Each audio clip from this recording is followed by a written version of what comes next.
Good evening and welcome to Black and Azul Live Postgame episode 69. Charles Wollin coming to you here from section 113 at Earthquakes Stadium. The Earthquakes with a vintage win tonight. It was the Chris Wondolowski show and his second goal assisted by Shea Salinas. A huge win tonight in their playoff push. And looking good for the Quakes so far. Let's analyze this. Let's break this down. We're going to bring you the live press conferences, of course, the comments of Matías Almeyda and the players that come in as well. I'm joined, of course, the rest of the team. Joel Soria, Alex Morgan, Jamon Moore, Jason Sholl controlling the ship and this whole operation. Aaron Sholl, his brother, also one of the co-founders of this program. But Joel Soria, good evening to you.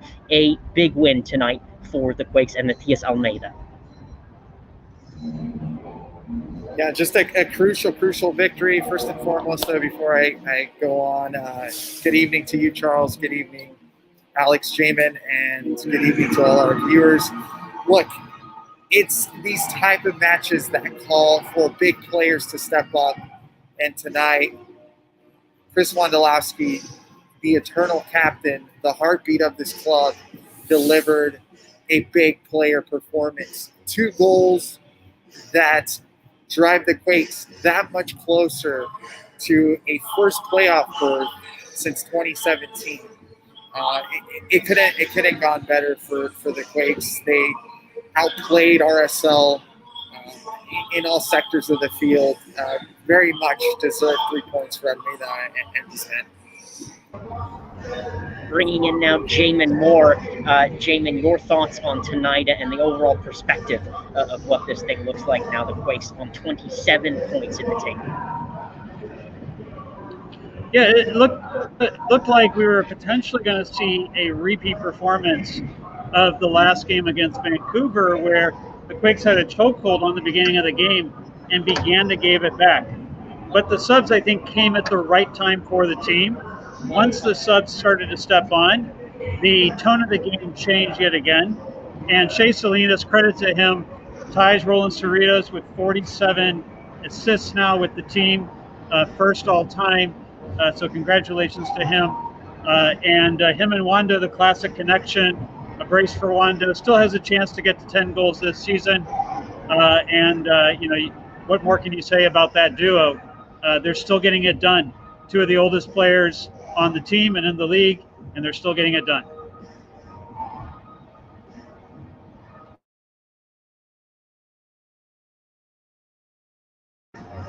Alex Morgan, good evening to you, just standing right next to me here.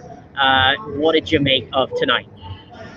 Thanks, Charles. That was a huge victory for the Quakes. I think it's hard to overstate how important that win was. It puts them in a really good position to make the playoffs. 78% now, according to 538's model. It wasn't a very aesthetic game. I think the Quakes started well, but then they began to sit deeper and absorb pressure and grind out a result. But it was exactly the type of tenacious and gritty performance that they need in order to claim an advantage in the playoff race, to claim a playoff position. And as Jamon was saying, I think we questioned whether the team had that mental toughness, whether Almeida had the tactical nous to engineer that kind of victory after last weekend's collapse against Vancouver. They were in a very similar position tonight, 1-0 up at the half. But this time they held on. And I think it's probably safe to say that this is the most important victory of Matias Almeida's tenure with the Quakes, because it puts them in such a good position to make the playoff this year. Let's go ahead and take a look at the MLS table in the Western Conference. The Quakes, again, on 27 points. There you see them right there, just 1 point behind FC Dallas and LAFC as well. The Quakes, of course, entertaining LAFC on Sunday evening. And that game is also going to be pretty big time. And then, of course, they travel to the Seattle Sounders in about 10 days' time on decision day. Seattle Sounders on 35 points. Below the Earthquakes, the Whitecaps, and there you see Salt Lake. Important to get that victory tonight to separate away from Real Salt Lake. Joel Soria, coming back to you. in terms of the Quakes taking on LAFC and taking on the Seattle Sounders, what's really required here? Do you think it's another 3 points? Do you think it's 2 points, 4 points? Obviously, not getting any points puts them in peril in some sense of the other. But what do you think is required here to make sure they stamp their seal on this and maybe even move up a spot or two? Well, for the first time ever, the Quakes are finally above competitors.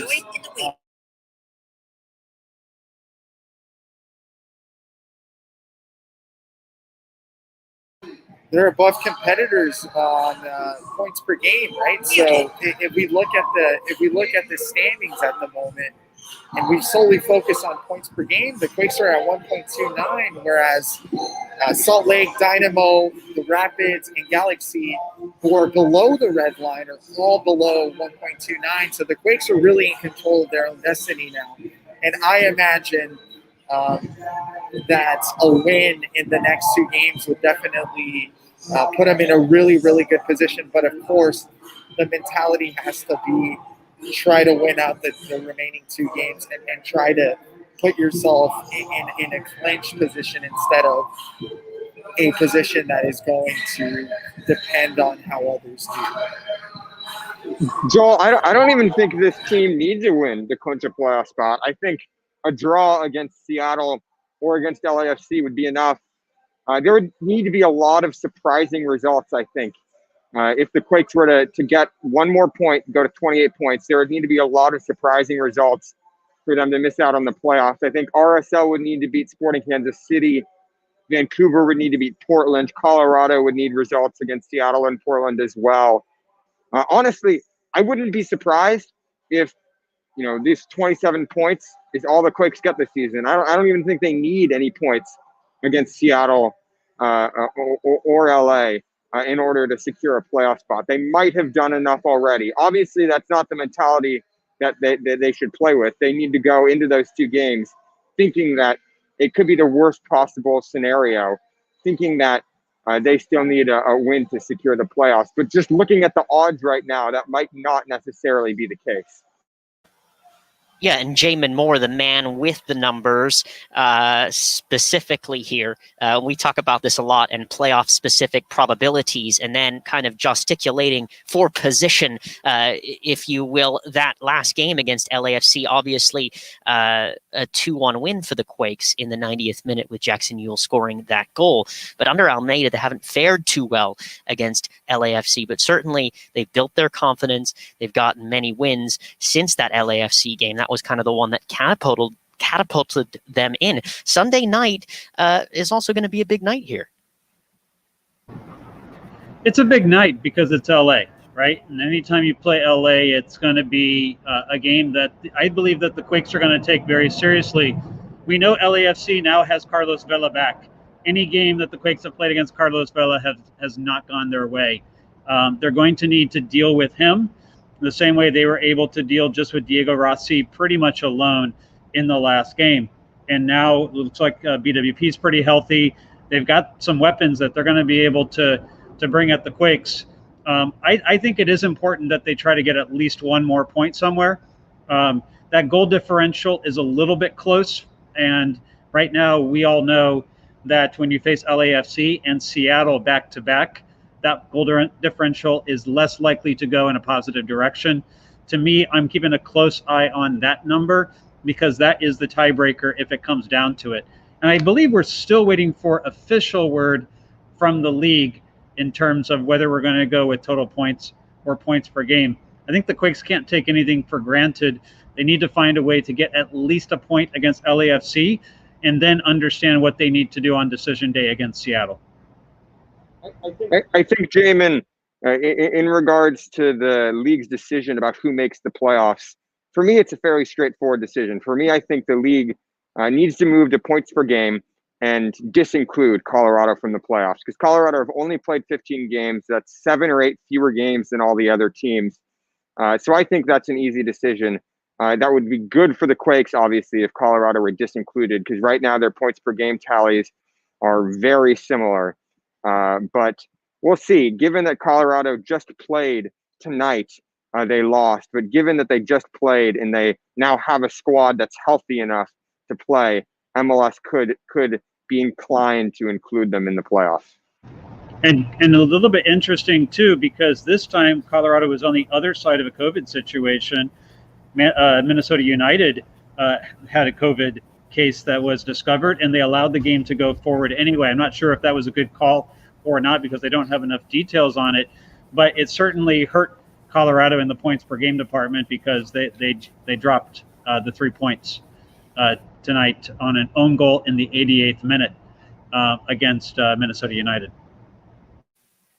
Let's move our attention on to chatting about Matias Almeida. There was a report by Cesar Luis Merlo on Twitter saying that the manager was linked with the Palmeiras job in Brazil. And then there was some reporting right away from Bruno Andrade, who said that Abel Ferreira is going to be taking the job. He is the former PAOK manager in Greece. And Joel, you had some comments on this, of course, earlier in the day. Just kind of want to get the latest on this and what's going to happen, and based on the reporting that you saw from Cesar and Bruno.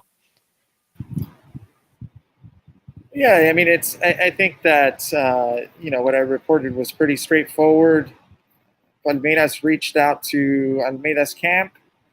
They had certain discussions regarding the vacant spot that Verdad will have in their coaching role.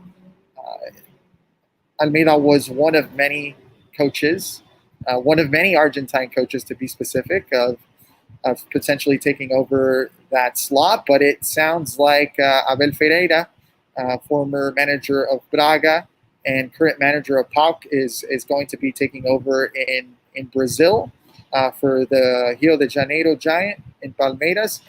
But look, ironically, we're in a very similar position to the one that we were in last season.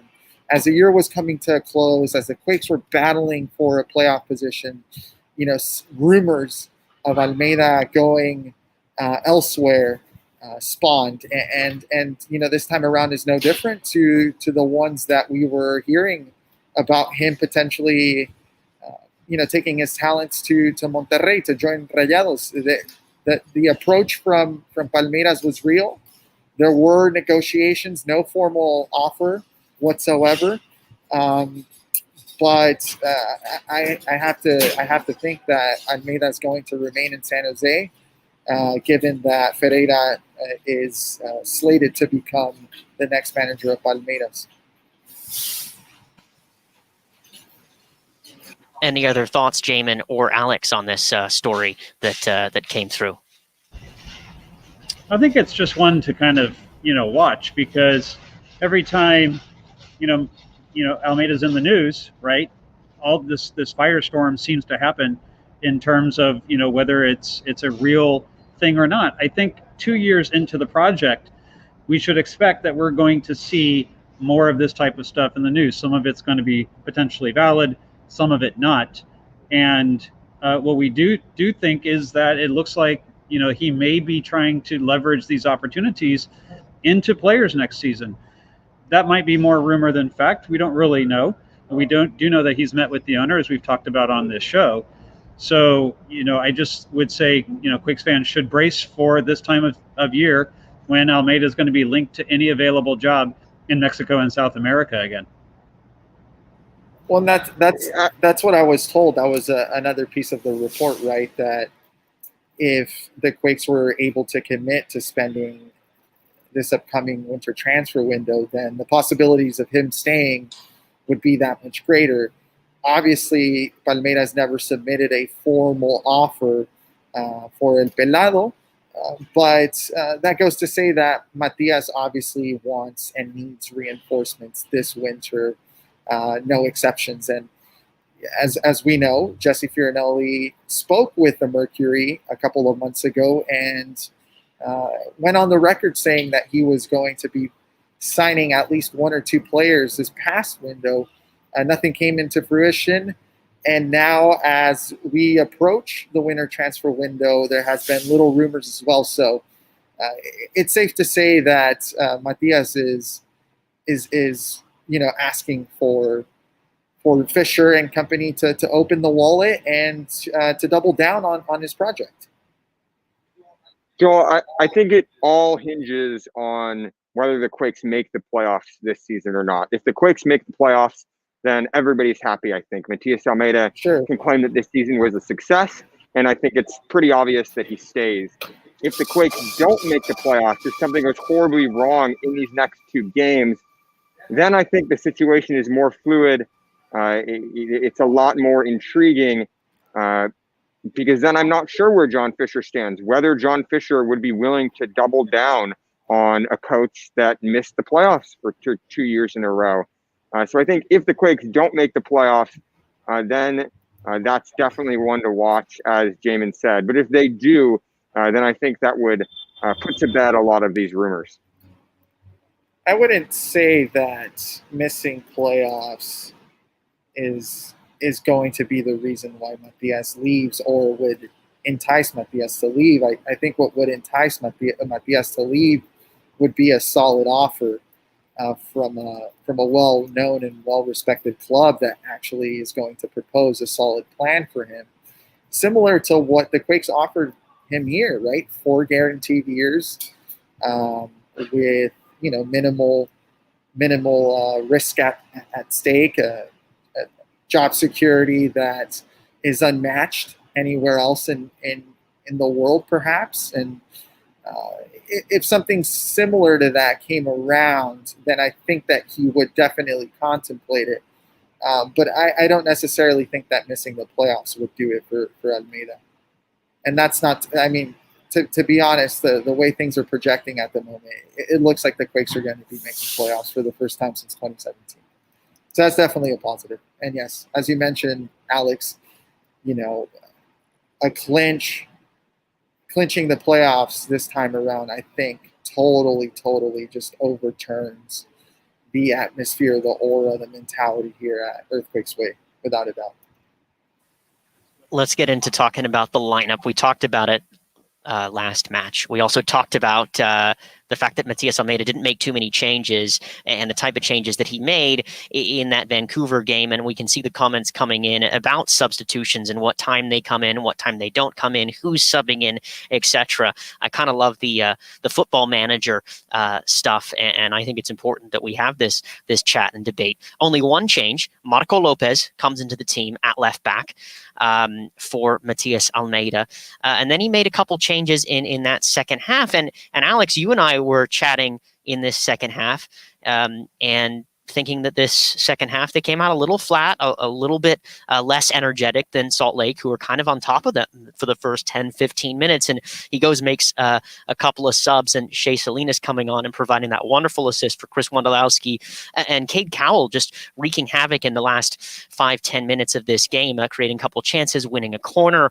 almost teeing up one of his teammates to score.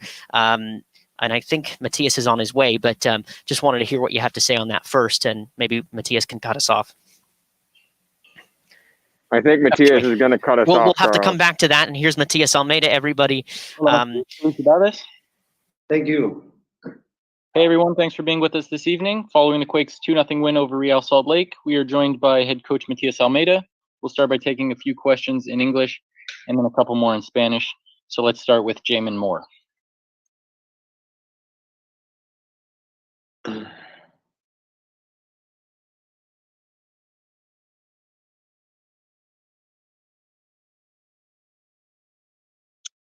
Jamon, we'll come back to you. Let's go to Alicia Rodriguez. Hi, thank you. Matias, congratulations on the win tonight. Seemed like a hard-fought win, but maybe the kind of victory performance that could suit you come playoff time. What did you make of the performance and the result on the night? Es un partido difícil, pero tal vez lo que necesitaba el equipo, que sacaste del rendimiento y del resultado de hoy. Bueno, primero, buenas noches. Firstly, good evening. Creo que el partido lo jugamos bien. I think we played the game.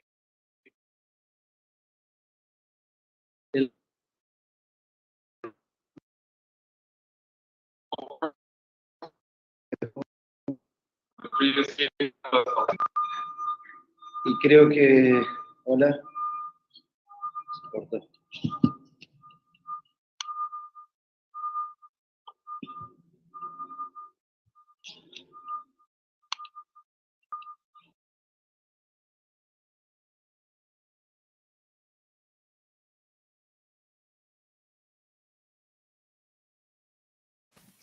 All right, a bit of a technical difficulty there with the press conference and Matias Almeyda. We barely just got to scratch the surface with chatting about his thoughts on tonight. Alex, the subs, the lineup, the one change. Yeah, Charles. I think the second half performance was much stronger tonight for the Quakes. They were in a very similar position that they were last weekend against Vancouver. The difference this time is that Matias Almeyda took no chances. They started the second half very defensively. They were pretty much bunkering the whole time. They weren't playing short goal kicks like they usually do. They were hoofing the ball downfield, looking to launch on the counterattack. And then Almeida's first sub is forced in the 70th minute because Carlos Fierro looked like he went down with an injury. It looked like his left thigh was wrapped and looked like that was hurting him, and he went down. He sat down on the field, looked like he asked for the substitution because of that injury. And then Shay Salinas comes on, and Shay Salinas brings attacking energy and life and breathes that life into the San Jose's offense and scores, sets up Chris Wondolowski for a brilliant counter-attacking goal. And I think from there, the result was never in doubt because San Jose had a really resolute defensive performance.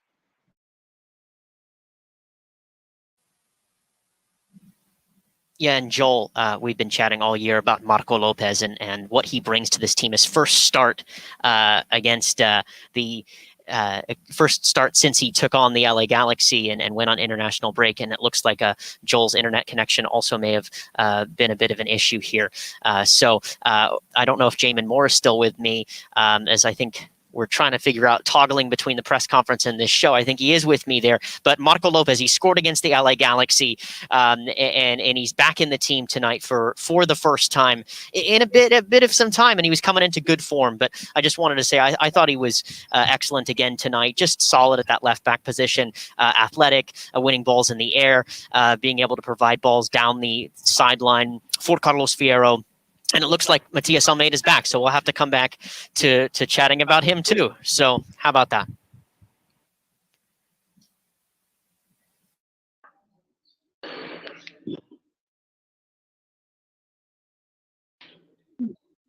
All right. Sorry about that, everyone. Let's see if we can try that again. Augustine, would you mind having him re-answer that question? Sí, creo que rescato el aprendizaje que nos dejó el partido pasado. I take away the lesson that we learned last game. Y rescato también las ganas, el esfuerzo de cada uno de los jugadores. Also take away the desire and the effort from each one of the players. Thank you. Let's go back to Jamon Moore. Thank you. Can you hear me, Jake? Yes, we can hear you. Okay, great. Sorry about that, Matias. Congratulations on the win and the clean sheet tonight. I wanted to talk to you about the shots on goal. Tonight, you gave up no shots on goal. Obviously, there were dangerous situations, but your defense has been very solid in making sure that there's not too many shots against you over the stretch of now several games. What was the big change that you and the team were able to make that has really reduced the number of opportunities that opposition teams have to try to score? Pregunta sobre el hecho de que hoy de noche el rival no tiró una vez el arco. Estaban varios partidos que la defensa está firme y sólida. ¿Qué fue el gran cambio que ahora redujo la cantidad de oportunidades que tiene el rival cada partido? Bueno, creo que hemos recuperado nuestro sistema de juego. I think that we've recovered our system of play Desde hace un tiempo. For a while now. Hemos recuperado la intensidad. We've recovered the intensity. pero remarco mucho la inteligencia de los jugadores para saber jugar cada partido, que es diferente, y lo interpretan muy bien. But it's up to the players' intelligence to know how to play each game differently. They've been doing it well. Thank you very much. We're just going to take one more question in English from Alex Morgan. Hi, Matías. Good evening. Thanks for joining us tonight. You guys had a 1-0 lead going into halftime tonight, which is the same position you were in against Vancouver on Saturday.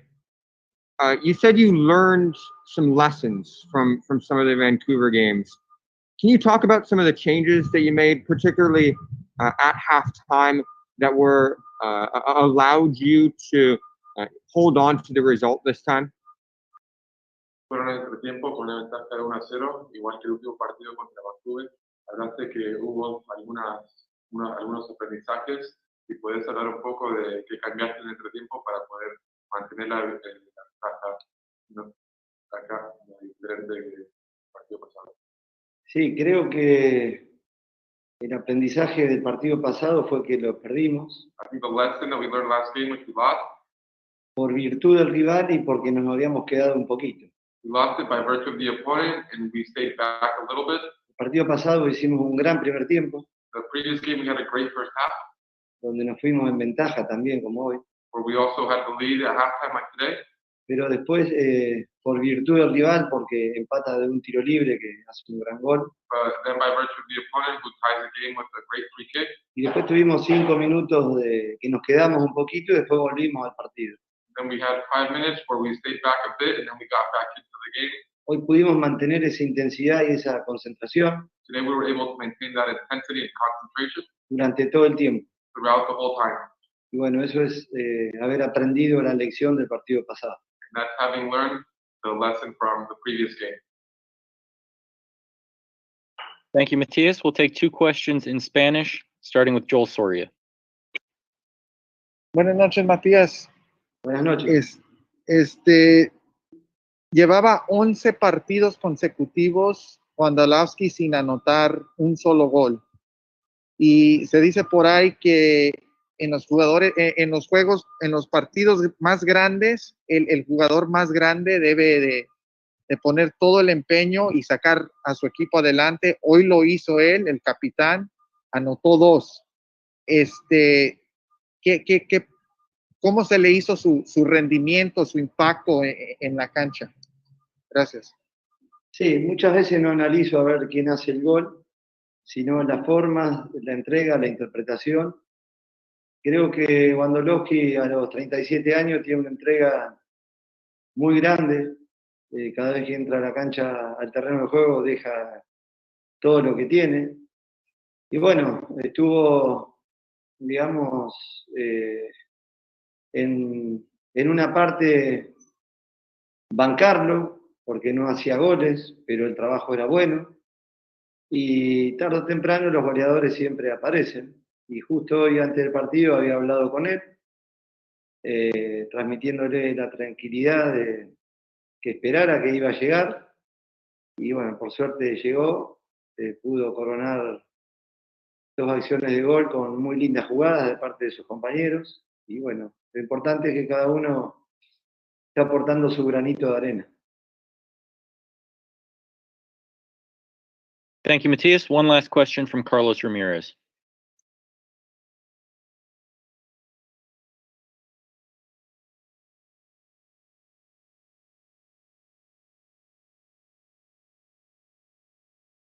Carlos, you might be having some trouble. Joel, do you have one more question in Spanish? Yes. Jake, I can ask another in Spanish. Okay, go ahead. Matías, creo que le voy a preguntar una segunda. Los playoffs finalmente están a la vista del equipo, se puede decir de esa forma. Obviamente que siempre la mentalidad es ganar cualquier partido, el próximo partido. Los últimos 2 partidos de los Quakes son contra equipos letales de la conferencia oeste, en Los Ángeles FC y Seattle. cómo balancear el jugador y proteger al jugador y a la misma vez querer acumular esos 6 puntos para estar en una posición puesta para estar en esos playoffs. Sí, realmente es difícil. Yo creo que yo me siento muy feliz hasta el día de la fecha por lo que logró el equipo. Pero teniendo en cuenta el camino que hemos recorrido hasta el día de hoy, donde tuvimos una etapa totalmente negativa y donde realmente es muy difícil levantarse de esos momentos. Creo que hemos tenido la tranquilidad para analizar, para pensar, para corregir, para mirarnos para adentro. Pero bueno, sabiendo de que entrar a los playoffs es un punto muy difícil con nosotros, sobre todo por los 2 rivales que nos quedan. Son rivales que, bueno, el último partido con Los Ángeles Fútbol Club lo hicimos muy bien, pudimos ganarlo, pero son 2 equipos que siempre nos ganaron, entonces somos conscientes de eso. Nadie nos quita ningún sueño, pero sí hay realidades, entonces hay que ir con tranquilidad, disfrutar del día de hoy, disfrutar de que hemos redoblado una apuesta, donde estábamos prácticamente hundidos, y me queda como experiencia como entrenador el hecho de haber salido de ese pozo que parecía imposible en un momento. Entonces, estoy feliz por todo, por los jugadores, por la entrega que tienen, por la interpretación y, bueno, deseando que se nos pueda dar esto de entrar a los playoffs, sabiendo que es un párrafo aparte y difícil. Thank you, Matias. If you don't mind, we're just going to take one last question from Carlos Ramirez. Profe, buenas noches. Carlos Mauricio Ramírez de Telemundo. Disculpe por las fallas técnicas. Noche de fallas técnicas hoy en la rueda de prensa. ¿Cómo le va? Un abrazo. No problem. Profe, hemos visto partidos en donde su equipo generalmente cuando gana tiene mayor posesión de balón, mayor cantidad de pases, mayor cantidad de remates. Pero hoy su equipo tuvo menos posesión, menos pases que el rival, pero mayor cantidad de remates y mayor eficiencia. Le pregunto si siente que su equipo está encontrando maneras distintas de ganar y si es por diseño o si son condiciones del partido que lo generan. Gracias, profe. Sí, no, Carlos, a veces es por lo que genera el partido, pero también por eso remarco mucho la interpretación de los jugadores. Porque el rival de hoy es un rival muy difícil, es duro, con buenos jugadores, con buena estrategia. Y bueno, el primer tiempo fue diferente al segundo. Sabíamos que teníamos que cuidar este resultado. Sabíamos que no teníamos que regalar ningún espacio. Y bueno, creo que defensivamente el equipo trabajó muy bien. Y después cuando atacábamos con peligro. Pero no todos los partidos sean iguales. El partido pasado tuvimos más tenencia, tuvimos más llegada y de repente lo perdimos. Y así es el fútbol. Esto es lo lindo que tiene el fútbol. Ahora, nosotros, después de ese momento de dificultad en el cual pasamos, hemos modificado muchas cosas. Entonces, siempre estamos abiertos al poder mejorar, al analizarnos, al pensar a ver qué hicimos bien, qué hicimos mal. Bueno, creo que la recuperación que han tenido los chicos ha sido hasta hoy excelente. All right. Thank you very much, Matias and Augustine, and congrats again on the 3 points. Thanks, everybody, for tuning into Black and Azul Live postgame. There you have the thoughts of Matias Almeyda, the winning manager this evening, just talking about how his team has learned lessons over the past few games and nobody can take away their desires. He has said that they recovered the system of play for a while now and recovered the intensity, but it's up to the players' intelligence to play each game differently. And he said that they learned from the previous game. Joel, you had a bit of a what everyone's terming here a brace. I think you're used to scoring braces in Sunday League and in midweek matches, maybe for the teams that you play for. Good questions there. Just wanted to bring you in. Yeah, very Kaká-like.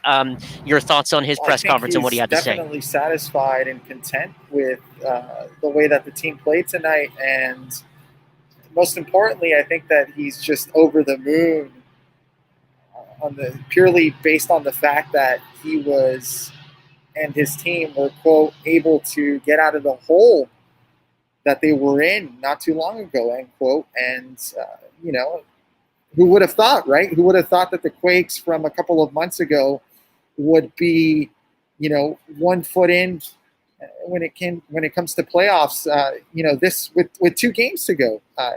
It's really remarkable what Almeyda and his men have been able to do.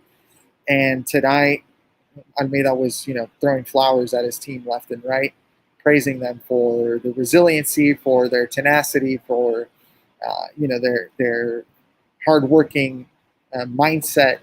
And I did also speak to him about Chris and the fact that leading up to this game, Wondolowski hadn't scored in 11 straight games. Tonight, in my opinion, in the biggest match of the season, he has his best performance yet, right? 2 goals that propel the Quakes into the playoff territory.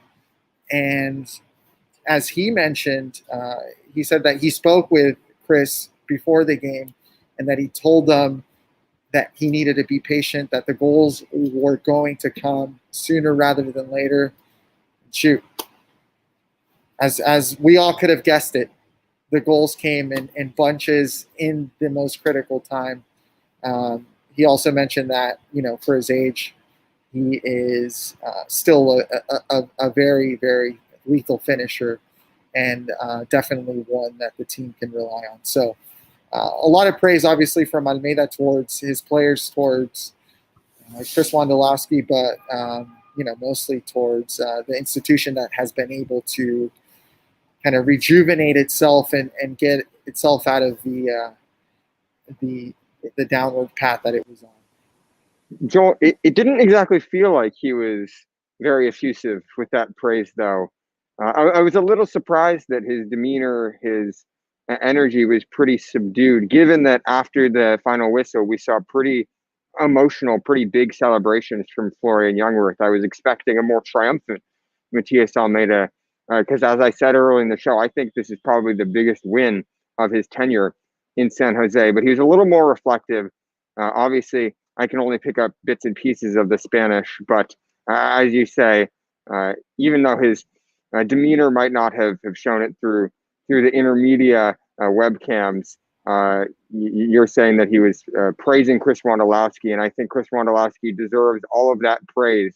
I think he snapped his 11-match scoreless streak tonight. At the beginning of the game, you and Jamon and I were talking about how he hasn't been involved, that he succeeded as a super sub at MLS's back earlier this season, but in these last few weeks, he hasn't been able to make an impact. Tonight, he made a crucial impact. He scored 2 goals that might end up being San Jose's most important 2 goals this season. When in doubt, Chris Wondolowski, he comes up big time. Yeah, this team's really relied on one goal scorer for several years now. This year is a bit different, though, right? Because we know that 15 goal scorers, are in this team this year, and so it has felt a bit different. And I think that's one of the benefits of Matias Almeyda's style, his ability to pull out set piece plays, his ability to get different players involved in the attack in a very fluid offense, and a lot of underlaps and overlaps. And we saw it again tonight, particularly in the first part of the game, and then again toward the middle of the second half, where the Quakes kept changing positions and it kept RSL guessing. And that's been something that has been able to work to be able to spread the goal scoring around this team. I think, to me, that getting that right off-season acquisition, that 10, to be able to be more creative, sets players up for easier goals by disorganizing defenses. One of the things that I said tonight with the second goal was that the Quakes are going to cut back you to death. What I mean by that is that players on the wings in particular are going to run to the end lines and put crosses back on the ground toward the middle of the penalty area, and hopefully someone's going to be on the end of that. In the second goal tonight, Chris Wondolowski was on the end of a Shea Salinas cutback. If you take this back a few years ago, Shea Salinas is putting in looping crosses and Wondo is trying to get heads on the balls. That's not what this team does. It's a very different team. And so what we're seeing with the Shea and Wondo combination and the way that they play together now is different than the way that they were playing together 4 or 5 years ago. They're smarter players. They understand that a lot of times those looping crosses go nowhere, that just get headed out. The danger balls are those low balls across the box. And, you know, tonight we saw that. But 15 players being able to score a goal shows to me how important it is. This team needs a playmaker. If they had a true playmaker, can you imagine how many more goals that you could get out of those 15 players otherwise? Yeah, and Jamon, I don't think you just need a playmaker. You also need someone that's going to come in and score those goals too, you know, when Wondo does retire. And I don't want to say those words too quickly because I think there's a lot of people that would like to see him continue on playing for this club. It's not just the 10, it's that role that he occupies as well. And obviously scoring 10 goals, 15 goals a season consistently for so many years. I mean, just a folkloric character in this league, and basically the hero, the man that's probably going to have a statue here on Earthquake's Way one day as well. Joel, and you had asked Matias Almeyda basically that he just comes up big in big games. Chris Wondolowski, he has that mentality, and we've seen him in press conferences before talk about the mentality, talk about the spirit, and also and here he is, but also talk about how sometimes he doesn't feel like they always have that spirit. So anyway, here's Chris Wondolowski live in the press conference. Great match. All right, guys, we are joined by forward Chris Wondolowski. We can jump right into questions. So let's start with Joel Soria. Hey, Chris. I mean, 11 games without a goal. And tonight, in what was probably the biggest game of the season, you're able to put 2 in the back of the net. I hate to put it so bluntly, but what does that mean to you personally, considering the fact that, you know, you're not sure if you're going to come back next year and you guys are overturning a very dire situation? Yeah, to be honest, a relief. You know, I can't sugarcoat it. It was a relief to see the first one hit the net. You know, I think that we've been playing well at times, and so it was nice for a bounce to go our way, and you know, just to find me right there. And then, yeah, we know it was a big game. We knew we knew we had to come up and play, and we needed guys to step up. And so it was, you know, something that, yeah, I'm very, very proud of. It's very proud of the way the guys played to grind out that 2-0 win. It, you know, it definitely had that playoff-esque feel to it. I think that, you know, we knew coming into the locker room, that was our focus, and we knew it wasn't going to be pretty at times. We knew that we would have to grind it out, and I thought we did an excellent job of that. Thank you, Wondo. Let's go to Alicia Rodriguez. Thank you very much. Chris, congrats on the brace and the win tonight. I'm wondering 2 things. One, are you aiming to go for 10 goals this year? You have a really long record of double-digit goals in a season, and how do you feel with a couple of really big games coming up to end the regular season? Yes, you know, I think that's first and foremost. You know, right now I'm just worried about accumulating as many points as we can. You know, I think that it always kind of goes hand in hand. When we play well and when we win, I tend to find myself on a few opportunities, and it's on me to finish them. And so, you know, would I like to have 10 goals? Yeah, absolutely. You know, as a probably plausible, probably not. But I think that a championship run is very plausible, and so that's the mindset right now. And we have a huge one against LAFC, and we're looking for 3 points. And I think it's going to be a very tough task, but I'm very proud proud to see where our focus is in the locker room. Thank you. Let's go to Carlos Ramirez next. Hey, Wondo, Carlos Ramirez, NBC Bay Area and Telemundo. How's it going? Good. How you doing? First of all, where's the hat? That's more road trips. I need those for road trips. Traveling all day. See, today we get to dress up for a home game. So I went with my purple. I'm trying to follow him. No, man, people want the hat, bro. People want to buy the hat. You gotta give them the hat. Beyond that, I want to talk about your second goal, because we saw a couple of automatisms that come with repetitive behavior during practice and years. That run from Shea that you hold up the center back, so he's onside, and then you basically creep back behind Andy's cut to the near post. Is that something you work on a lot? I mean, between you and Andy, because we haven't seen a lot of that, which is, I think, crucial for that goal. Absolutely. Yeah. We work on that all the time. We work on that usually every Wednesday, when we do have a full week of practice, but that's usually, something that we work on weekly is just our runs. One person going to the first post, drawing that center back, and then the cutback will be there. Shea Salinas is amazing. It's kind of funny. I heard him say, let it go. I heard him have that run, and then I spun. I knew it was coming to me. I knew he was ready. It was a great run by Andy to clear out that space, and it is something that we work on. I think that many of our other goals and cutback goals have had cleared that. And even you look at Fierro's goal last game against Vancouver. Andy clears out that space, and he's there for that second post, and so it's very vital for that. And also credit to Matias for continuing to believe in that, and that's how we have our game plan. And he also told me before the game to just stay calm, and he told me I was going to score 2 goals. So credit to him. I wish he said 3 goals though. Thank you, Wondo. Let's go to Jamon Moore. Hi, Wondo. Congratulations on the goals and the win. Obviously, at a very important time tonight. Shea Salinas set his own mark. He tied Ronald Cerritos for the assist record for this club with 47.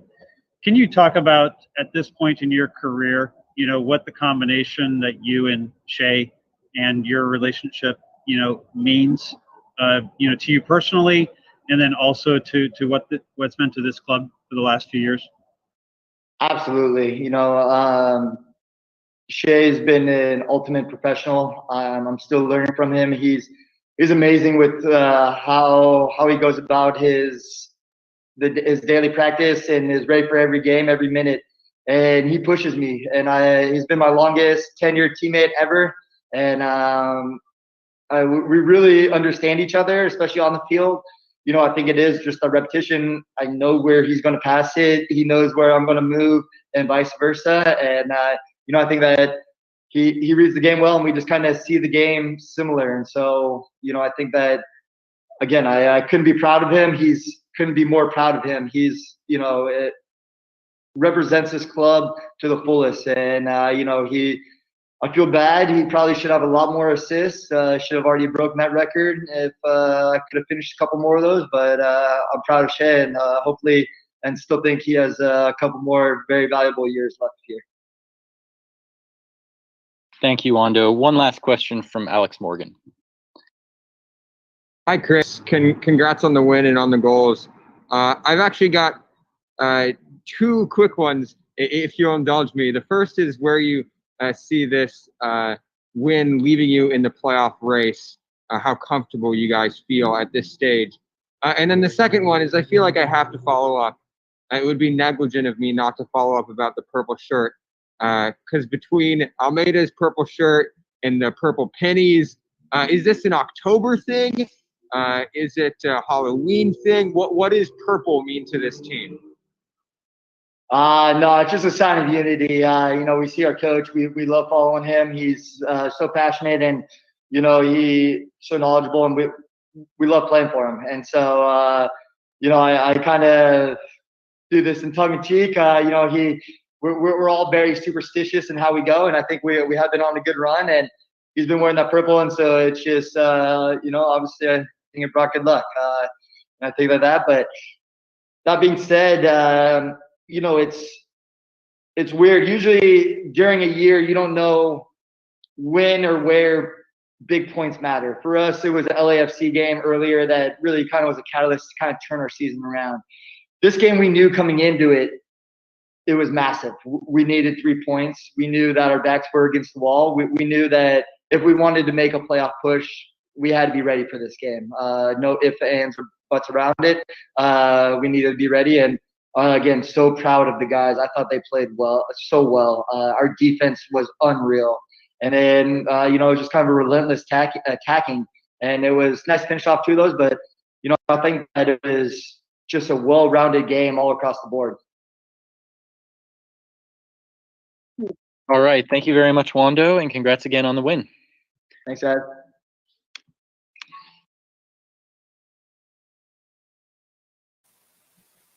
He said it's a well-rounded game all across the board, a relief to see it hit the back of the net. We knew it was a big game, needed guys to step up. Very proud of the way the guys played, had a playoff-esque type of feel to it. Matias Almeyda said he was going to go score 2, and Wondo went and scored 2. And in terms of his relationship with Shea Salinas and their on-field chemistry, he knows how Wondo's going to move. And in terms of the purple shirt, which seems to be a theme within this team, wearing purple, obviously the purple sweater from Matias Almeyda, he said it's just a sign of supporting our manager. We wear it for good luck. We are superstitious. And then went on to say that LAFC was a catalyst for all of the good results that this club has had over the last month to 6 weeks. 37 years old, the captain of this club, Chris Wondolowski. Always good to hear from him. Someone that just that wears this crest of this club right here on his chest at all times. And Jamon, just kind of curious, you asked him that question, that really impactful question about his chemistry with Shay Salinas, his connection with Shay Salinas, and in terms of because they kind of came up in this league together around the same time. Of course, Shay went to other clubs, but Wondo was always here, and then Shay came back a few years later. Really good question, by the way, Jamon. I like the way that you asked that. But he was just so poignant in his words tonight.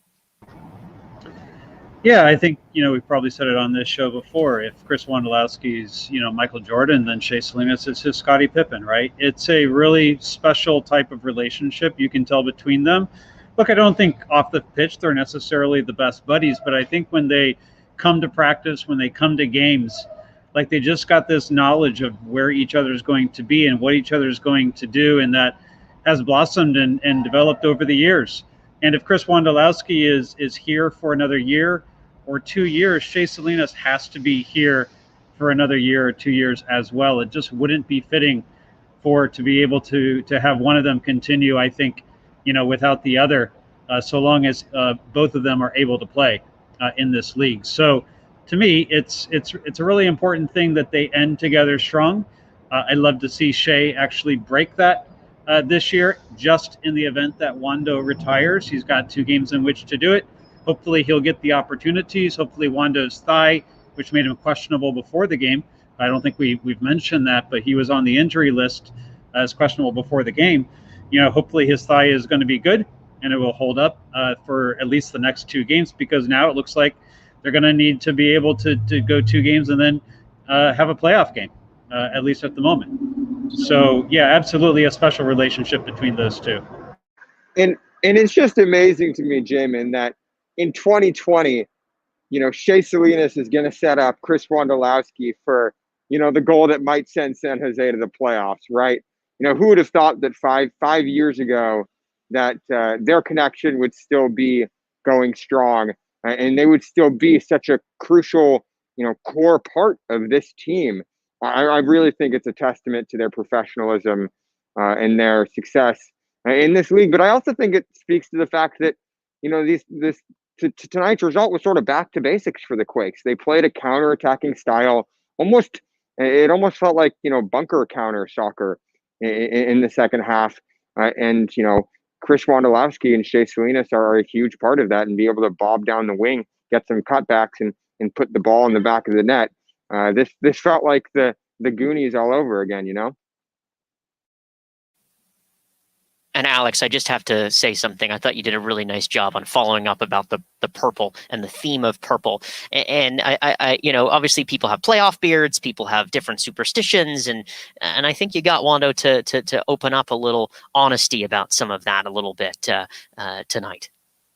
Yeah, well, I mean, Matias Almeyda had denied the fact that the purple was superstitious, but at this point, Chris Wondolowski was a little more willing to go on record and say that he was wearing the purple short, sort of tongue-in-cheek, but that there's definitely some superstitious elements to that.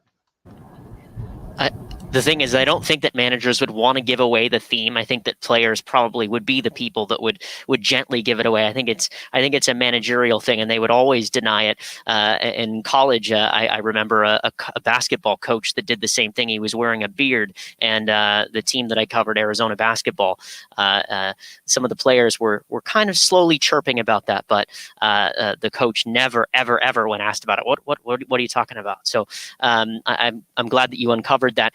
Over to you, Joel Soria, in terms of the 11 games that he was goalless, and he came up big time in the MLS's back tournament, as we know. And your opening question to Chris Wondolowski, how key is he going to be down this stretch against the LAFCs? I mean, he was right on to LAFC, he was right on to Seattle, he was right on talking about the team mentality, talking about how while he did get the 2 goals, that's fine. While he might be eyeing 10 goals this season, like he does and has done for so many years, it's still about the playoffs for him, and he hasn't had as much success as he should, given his record in this league in the playoffs. Look, I'm still of the belief that Wondo is the Quakes' most reliable player in crucial moments, along with Shea Salinas. The two tend to pump in blood to the Quakes' heart, and I think that as we approach playoffs, both players are going to become that much more crucial. I think you're going to start seeing Shea come out of the bench maybe in the 60th, 70th minute, just like he did today. As we noticed, Shea comes on 4 minutes later, Wondo scores his brace, and the Quakes are in the driver's seat to make playoffs for the first time since 2017. The Quakes have tried time and time again to go after players that would eventually replace Chris Wondolowski. You're talking about players like Danny Husen, for instance, who unfortunately is out for the season. You have players who are probably not of the same like for like, but Vako was supposed to take a lot of the offensive responsibilities, and he's also come way shorter than Wondo has in the last 3 years. Wondo continues to prove that when it comes to scoring goals, when it comes to performing in high-stakes situations, there's no one better in this team than him. He is the savior. He is the breath of fresh air, all in one for the Quakes. And at this moment, I think that you have to continue to give Wondo confidence, just like Matias did prior to the game. Matias talked about benching him because he wasn't able to score, but not solely just benching him purely based on that, but also without he recognized that Wondo was doing a lot of the nasty work on the field, but the goals weren't coming, so he decided to bench him. And this time around, I think that Matias has sensed that Wondo goes much further than that, right? That he can deliver in big moments like he did tonight, and like he's done in the past, like he did in MLS's back, and how he's been doing for practically his entire career here. So I have always been of the thought that you cannot push Wondo aside purely based on his age, right? You just can't. There are dozens of strikers in this sport that have played well into their 40s.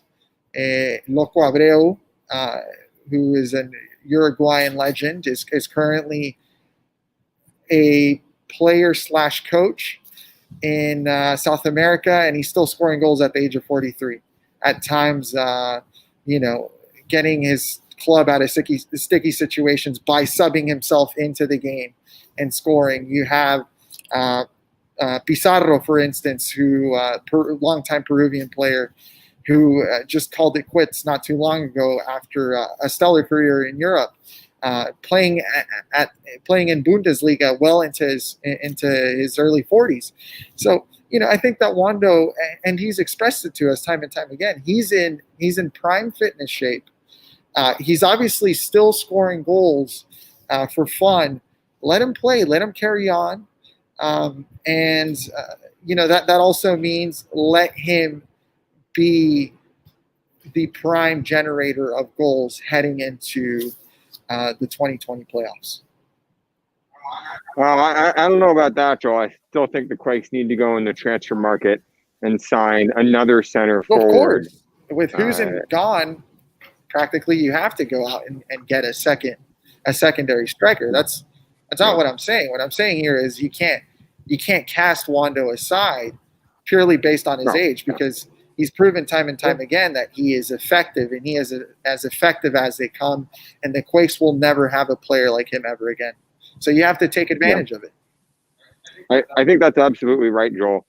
I think another thing I'd add is that one player who also stepped up tonight that we haven't really mentioned yet, but I think also deserves some praise, is Carlos Fierro. He's been huge for the Quakes. He's been a crucial part of this team in these last few weeks. And I think KMJ, Vet here, has a comment saying, who would have thought that an injury to Fierro might, derail this team? I think that's a testament to his hard work and a bit of a surprise.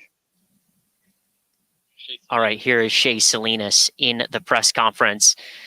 He assisted Wondo for the second goal of the evening in the second half.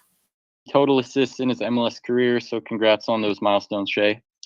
Let's start with a question from Jamon Moore.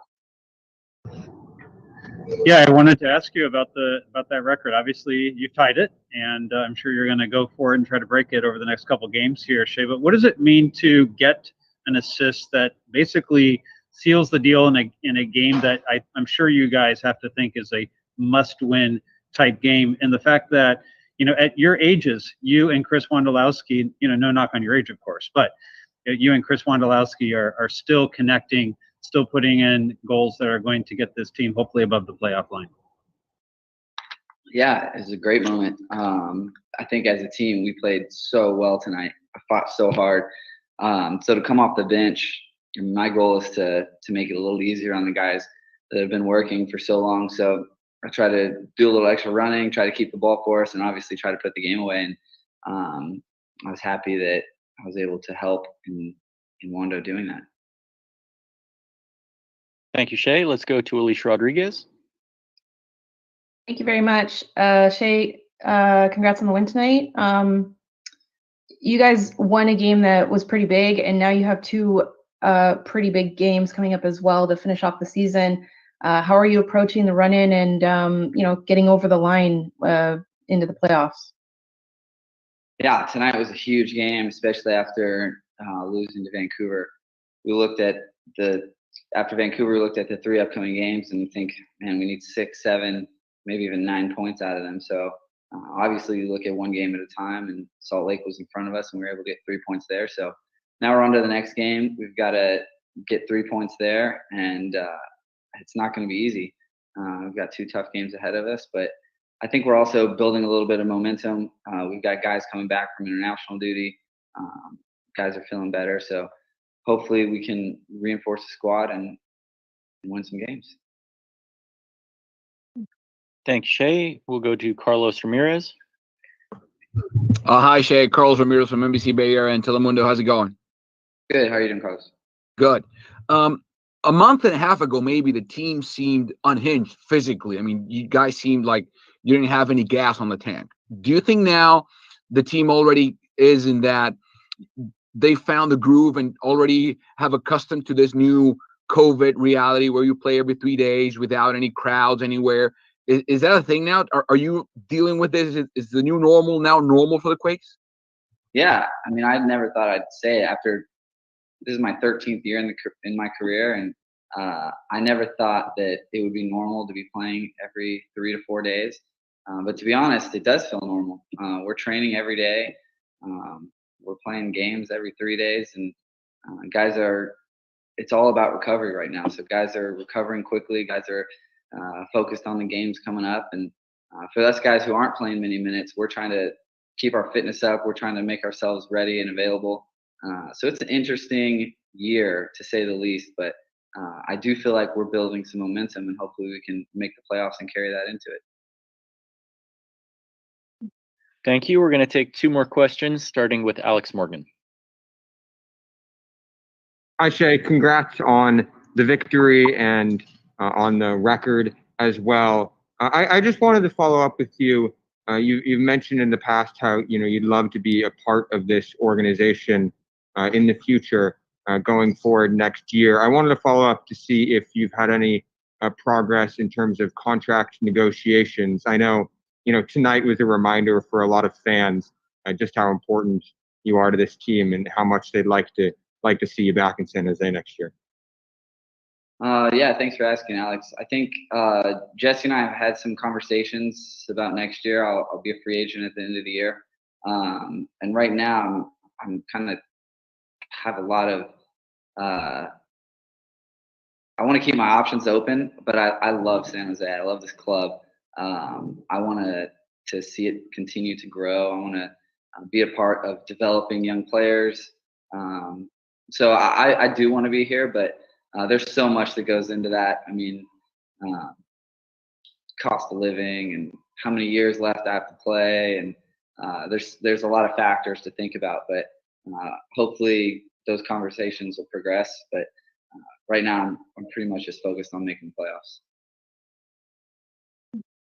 Thank you, Shay. One last question from Joel Soria. Hey Shay, congrats on the victory and on the assist. So you mentioned that obviously the objective is to reach playoffs. Now, I'm curious as to whether the team is, or the locker room specifically, the players themselves are focused on drawing 6 points out of 6 points in the upcoming 2 games, or if you guys might feel confident that 4 might do it, or 2, or perhaps 1. I mean, off the field, we kind of play those scenarios out in our heads and stuff. But on the field, you're playing for 3 points. I mean, you're trying to win the game. It's such a weird year. We don't know what they're going to do with Colorado's points per game and how that's going to progress. And so it's really hard to guess how many points will get you in the playoffs. But Dallas won tonight. Beating Salt Lake was big for us. Losing to Vancouver was bad. So the only thing we could really control is how well we play against LAFC. So we're focused on that. We'll prepare for that game. But when we're not focused on that game, kind of in our corners of the locker room, we can theorize how many points we need. All right. Thank you very much, Shay, and congrats again on the win and the milestones. Thank you, guys. We'll see you guys later.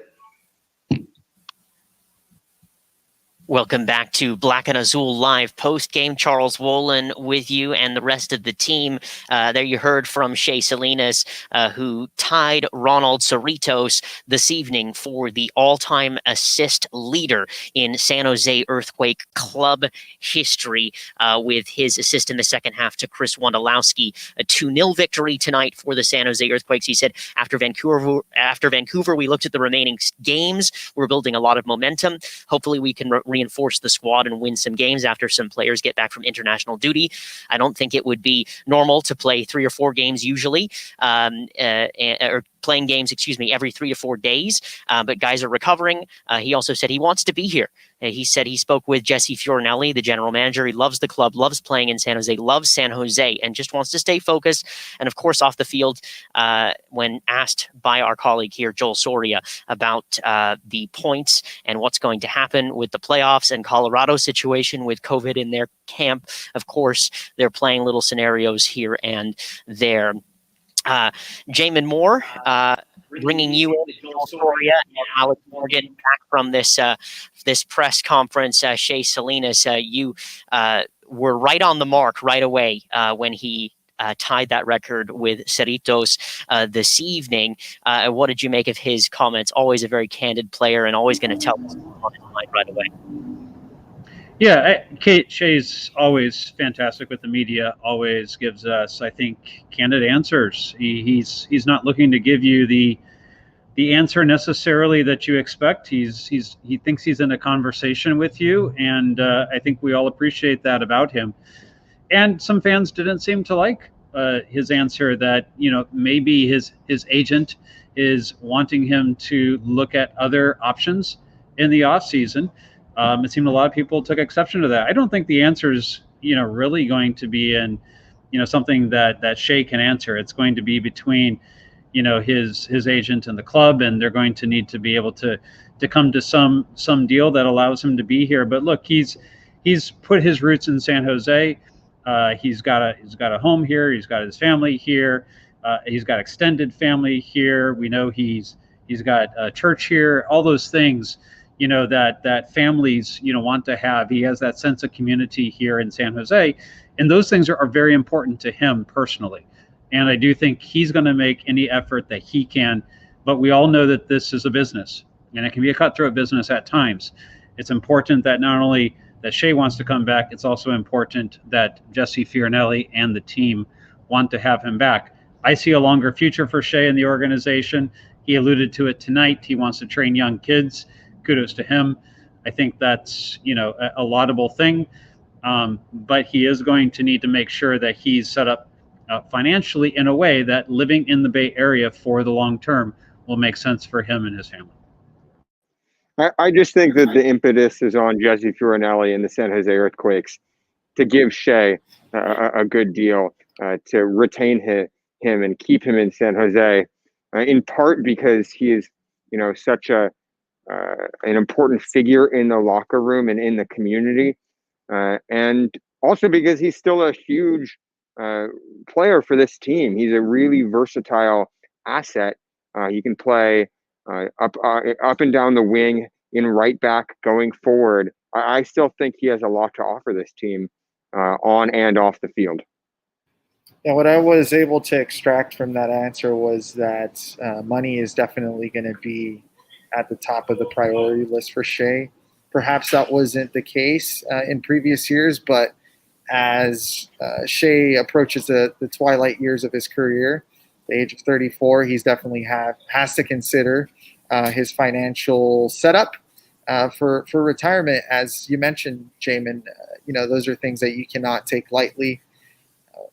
So if the Quakes do propose a deal, I'm sure that it has to be just as good as other deals that he might entertain in order for him to stay in San Jose. But that said, there's no way to question Shea's love and affinity towards the Quakes, right? It goes back several years. He's given so much for the club, and I do believe that whether he leaves or not, as a player, that post-retirement, Shea would have a home here in San Jose without a doubt. I think he absolutely belongs on the Mount Rushmore, San Jose Earthquakes Mount Rushmore. Absolutely. Quakes Rushmore, Coleman Avenue Rushmore. I don't know. We can pontificate the musings of the name at some point. Jamon Moore, a 5-point gap in between San Jose and Real Salt Lake this evening. Your final thoughts on tonight and the 2-0 win? Yeah, I think the Quakes had other things going for them in the standings, not just their own win, but there was a couple other key losses There was Vancouver last night. There was Colorado tonight. And these things are helping make sure that the Quakes are starting to put some space now between themselves and the playoff line. It's a 3-point difference right now. And that's a little bit more space than I think they would have expected with 2 games left in the season. Now, to hear Shay talk about it, the team's talking like they need 6 or 9 points. And they're, and you have to give credit, right? When they hit the field, they're not going in their minds, well, we're going to play for the draw tonight. They're always going to step out and look for the win. And so while everyone's going to be watching the scoreboard and seeing the results that are coming in and what they're going to need to do come crunch time, when you step onto the field, you're going to be playing for a win. And he knows that they're going to be facing a very formidable foe in LAFC. And then another one, Decision Day in Seattle is not the game that you would have picked for the final game of the season. So any points that the Quakes can get at home against LAFC, they absolutely need to take. And we hope we will continue to see a pragmatic Matias Almeyda in those situations in order to make sure that this team secures any points that are on offer for them. Yeah, gritty performance tonight from the San Jose Earthquakes. Went up 1-0 in that first half from Chris Wondolowski. And then in the second half, a bit of a lull, a big lull. And then he made some subs and were able to kill the game off with that second goal. Joel Soria, what do you make of tonight, wrapping it all up and hearing Almeida, Shea Salinas, Chris Wondolowski, and then moving into LAFC here on the weekend? Well, my thoughts are that the team is in a good mental and physical state, that they are as good as they're probably going to be heading into playoffs. Of course, it's no secret that they have a very, very daunting schedule ahead of themselves for the final 2 games of the regular season in LAFC and the Seattle Sounders. That said, they've proved it before, that they've shown it before that they can take on a team like Seattle and a team like LAFC on a good day and give them a challenge and potentially walk away with a point or perhaps 3. And that's all they need to make playoffs at the moment. As I mentioned, sure, the mentality might be that they want to win out. But you also have to consider the fact that other teams are going to be going into the playoffs well rested, and those teams might be the ones that you might take on the first round if you do make playoffs. So I sort of asked Matias that question there earlier today, and he just talked about getting in the playoffs and not really wanting to overcomplicate themselves on that term. But all in all, as I'll say this again, big moments call for big players tonight. Wondolowski yet again picked up his team, put them on his back, and is now carrying his team to playoffs, which is just remarkable. Another achievement in his historic career. Quakes on 27 points from 21 games, 3 points behind them, the Vancouver Whitecaps that lost yesterday to Seattle Sounders. And the Quakes just 1 back after behind FC Dallas, 2 behind Minnesota United here. Points overall or points per game, we're not really quite sure what the league is going to do yet. It hasn't really been posted, but job done tonight, Alex Morgan. Absolutely, Charles. I think tonight they showed that they have what it takes to make the playoffs and to succeed in the playoffs. They have the grit, they have the tenacity to be able to do that. And that was an open question after last weekend's collapse to Vancouver. I don't think Matias Almeyda had ever won a playoff 6-pointer with San Jose before. They lost their last 6 matches of the 2019 season. They lose that match against Vancouver. It was unclear whether, Almeida had the tactical nous to engineer a victory like that and whether the Quakes have what it takes. But I think they proved themselves tonight. They're now 78% odds on to make the playoffs in 538's model. And I just think this was a huge victory. They were able to do that by playing with more pragmatic soccer, as Jamon was saying, playing more on the counterattack, more defensively, and hitting Vancouver, hitting RSL, in the second half with those Amazing goals from Chris Wondolowski. So huge performance from the Quakes tonight. Yeah, 3 points is 3 points, no matter how they're going to do it. It wasn't pretty in the first half. Second half, a lot better after Almeida was able to make a few subs. And I'm specifically looking for a potential result either against the Sounders or LAFC to continue the momentum of this team. They've been in good form. They've been in good spirits. And that Vancouver game was a bit of a shock to me, and it was a shocker, especially in that second half. But they got the job done tonight. The playoff 6-pointer, as you had mentioned, Alex. I want to thank everybody for tuning into our program and for your support. I know I say it every show. I'm going to continue to say it. Everyone on the show is going to continue to say it. You guys help build this show. This show is your show. We appreciate your thoughts, your questions, everybody tuning in to every single episode. It really does go a long way, especially during this very tough time of COVID and everybody having to shelter in place and not being able to be at the stadium. We pride ourselves in doing the best job that we can here for you and provide a platform and a community in the way that we do this. Speaking of COVID, I hope that everybody is safe. I hope that everybody is doing well. I hope that everybody is wearing their masks. You might be wondering, why do we wear masks on the show? We're mandated to wear masks inside the stadium here. So that's what we're doing, and we hope that you do the same as well. Lastly, there's a sign behind me. I don't know if you can see it here on the seats, but it says vote, VOTE, right there. So if you haven't voted yet, make sure that you go ahead and vote. We lost a civil rights icon and someone who was extraordinary to our democracy, John Lewis, and he said, "I've said this before and I'll say it again. The vote is precious. It's almost sacred. It is the most powerful nonviolent tool we have in a democracy." So make sure that you get out there, vote by mail, vote early, or go to your polling station on election day. It looks like a good turnout, which is good for our democracy.